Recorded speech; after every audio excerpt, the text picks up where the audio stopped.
नमस्कार दोस्तों, आपका आध्यात्मिक ज्ञान चैनल में बहुत बहुत स्वागत है। आज हम रामचरितमानस की महिमा के बारे में जानेंगे। आइए उस रामचरितमानस की महिमा से पहले हम मंगलाचरण का स्मरण करेंगे। ओम श्री गणेशाय नमः। ओम श्री गणाधिपते नमः। गजाननं भूगणाधिसेवितं कपत्फलचारुभक्षणम् उमासुतं शोकविनाशकारकं विघ्नेश्वरपादपङ्कजम्। वक्रतुण्डमहाकाय सूर्यकोटिसमप्रभा निर्विघ्नं कुरु मे देव सर्वकार्येषु सर्वदा। श्री गणेश भगवान के चरणों में कोटि कोटि नमन करते हुए,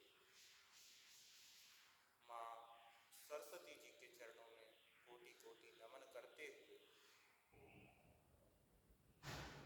जगदम्बे जगज्जननी माँ दुर्गा जी के चरणों में कोटि कोटि नमन करते हुए, उमापति महादेव के चरणों में कोटि कोटि नमन करते हुए आज हम रामचरितमानस की महिमा के बारे में जानेंगे। उनकी महिमा को जानने से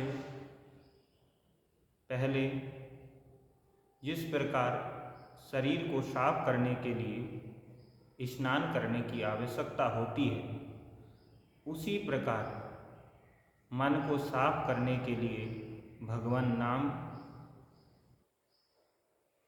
मन को पवित्र करने के लिए भगवान नाम का स्मरण करना पड़ता है। तो आइए मन को पवित्र करने के लिए हम राम की स्तुति करेंगे। श्री रामचंद्र कृपाले भजे मन हरण भव दारिणं नव कंज लोचन कंज मुख पर कंज पद कंजारिणं कंधर्व अगणित अमित छविना नीर नीरज सुंदरम वटपीत मानव तड़ित रुचि सुचि नौमि जनक सुतावरम भज दीन बंधु दिने दैत्यवंशनिकांदनं रघुनंद आनंद चंद्र कौशल चंद्र दशरथ नामनं श्री मुकुट कुंदर तिलक चारौ धारि अंग विभूषणम् आज्ञान भुज सर चाप सर संहारि रिपुख भूषणम् इति वदित तुलसीदास शंकर शेष मुनि मनरंजनम् मम हृदय कंज निवास कर कामांदि खलदर रंजनम् न जाई राघव मिलाई सोवर सहज सुंदर सावेरो करुणानिधान सुजान शील स्नेह जानत राघेरो यही बात गौरी आशीष तुलसी सहित ही हर्षित अली तुलसी भवानी पूज्य पुनि पुनि मुदित मन मंदिर चली ज्ञान गौर अनुकूल सिय हर्षित जाय कहीं। श्री मंगल मंगल मूर्त वाम अंग परखन लगे। सियावर रामचंद्र भगवान की जय। अब रामचरितमानस के महिमा की हम चर्चा करेंगे कि रामचरितमानस हमारे जीवन के लिए कितनी महत्वपूर्ण है। क्योंकि रामचरितमानस वह ग्रंथ है जो जीवन के संशय को दूर कर देता है। जीवन में जो भी कष्ट आते हैं, जो भी दुविधा आती है, जो परेशानी है, वो सिर्फ उसका हल जो है तो वो रामचरितमानस है। इसलिए रामचरितमानस में बाबा तुलसीदास जी ने कहा है, राम कथा सुंदर कर तारी। राम कथा सुंदर कर तारी। संशय विहाव उड़ावन हारी। संशय विहाव उड़ावन हारी। राम कथा वह कथा है जो मनुष्य के सभी संशय को दूर करती है। जीवन में जो भी संशय है उसको दूर कर देती है, ये रामचरितमानस है। रामचरितमानस की का वर्णन किया जाने मुँह से किया जा नहीं सकता, इतना अद्भुत ग्रंथ है। इस ग्रंथ को कौन पढ़ सकता है और कौन नहीं पढ़ सकता। तो अगर हम देखें तो श्रीमद् भागवत कथा का अगर हम पाठ करेंगे तो उसमें संस्कृत भाषा के श्लोक हैं, बड़े कठिन हैं। या तो उसको ब्राह्मण पढ़ सकते हैं या तो विद्वान पढ़ सकते हैं। गीता का पाठ भी बड़ा कठिन है। हम अनपढ़ व्यक्ति या कोई तुच्छ प्राणी इन चीज़ों को नहीं पढ़ सकता। ये तो श्रीमद् भागवत ज्ञान या कोई भी ग्रंथ या तो ब्राह्मण या विद्वान जन पढ़ सकते हैं। पर रामचरितमानस सब पढ़ सकते हैं। हमने देखा गांव में जिनने कभी स्कूल का मुंह तक नहीं देखा, उनसे पूछते हैं कि भाई श्रीमद् भागवत गीता का श्लोक सुनाओ, तो वो बोलेंगे नहीं आता। अच्छा किसी भी पुराण का श्लोक सुना दो, बोले नहीं आता है।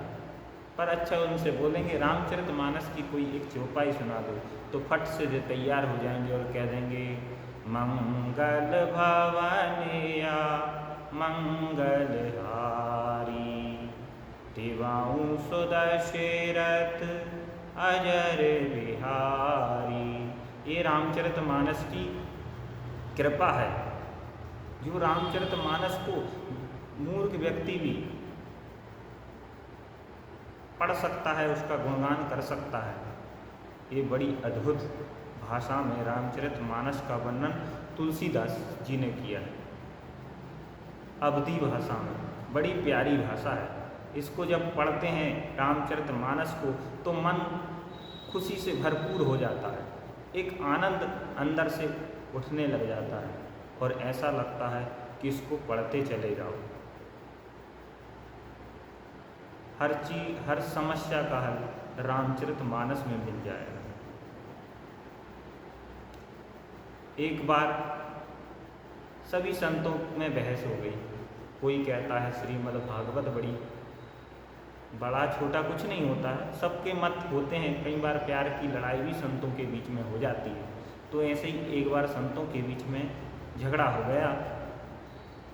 कोई कहते हैं श्रीमद् भागवत बड़ी, कोई बोला गीता जी बड़ी, कोई बोला फलानी पुराण बड़ी, कोई बोला वो पुराण बड़ी।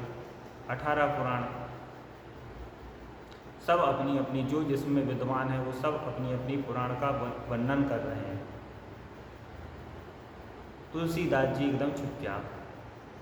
तुलसीदास जी ने से पूछा कि आप भी बताइए कि आपके अनुसार कौन सी बड़ी। तुलसीदास जी ने कहा कि रामचरितमानस सबसे उत्तम ग्रंथ है, सबसे बढ़िया ग्रंथ है। सब संतों ने कहा हमारी जो भाषा है वो संस्कृत में है। तुलसीदास जी का मजाक उड़ाया, बोले अच्छा ठीक है, आज हम देखेंगे कि रामचरितमानस बड़ी या कौन बड़ा। एक तराजू मंगाया गया नापने के लिए। एक तरफ पूरे 18 पुराण रख दी गई और एक तरफ रामचरितमानस। ये अद्भुत ग्रंथ है। जब रामचरित 18 पुराण का पल्ला ऊपर उड़ गया और रामचरितमानस का पल्ला नीचे रह गया, क्योंकि रामचरितमानस को पढ़ने से है ना मन में अद्भुत आनंद आता है। आप भी अपने घर में एक बार 5 चौपाई पढ़ाएं या 5 दोहा निरंतर रोज पढ़ें, फिर आपके घर में जो बदलाव आएगा ना, आपके घर में जो सुख की प्राप्ति होगी ना, वो आपसे ज़्यादा कोई नहीं जान सकता। क्योंकि सुख का महत्व केवल भगवान के चरणों में है। इसलिए तुलसीदास जी एक चौपाई कहते हैं, जाऊं कहाँ तजी चरण तिहारे, जाऊं कहाँ तजी चरण तिहारे। ये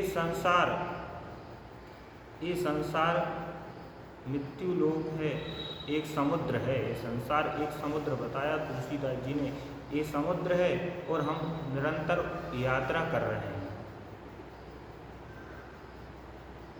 ये संसार एक समुद्र है और हम निरंतर यात्रा कर रहे हैं, यात्रा रूपी जहाज में बैठे हैं। और इस मन उसका मन हम यात्रा कर रहे हैं और ये मन हमारा कहाँ जाएगा। इतने बड़े समुद्र में उसको कहीं सहारा नहीं मिलने वाला सिवा प्रभु के चरणों के बिना।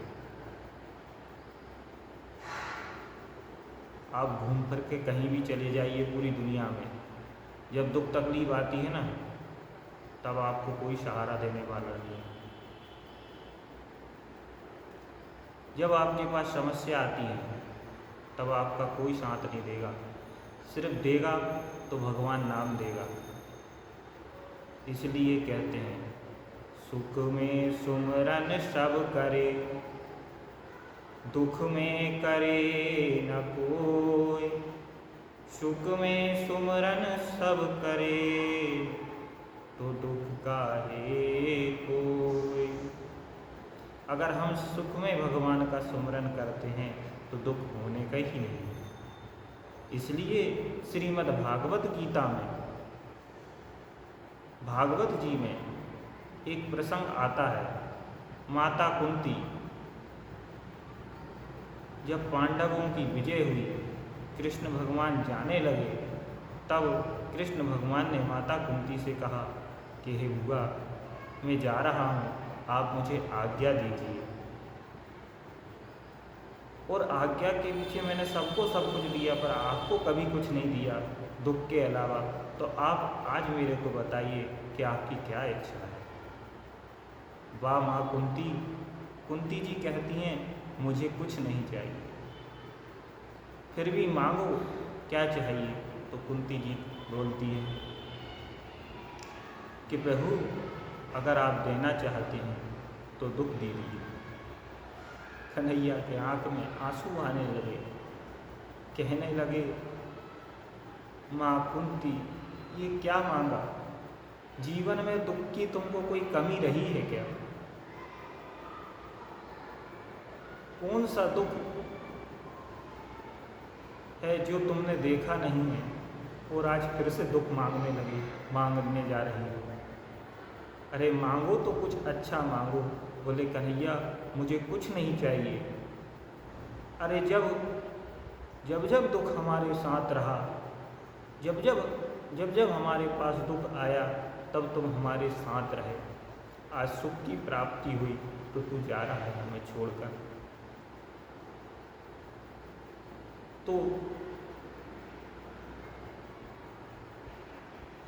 ये संसार में दुख तो अद्भुत चीज़ है। जिसने दुख सहा है, दुख को समझा है, सफलता उसके ही कदम चूमी है।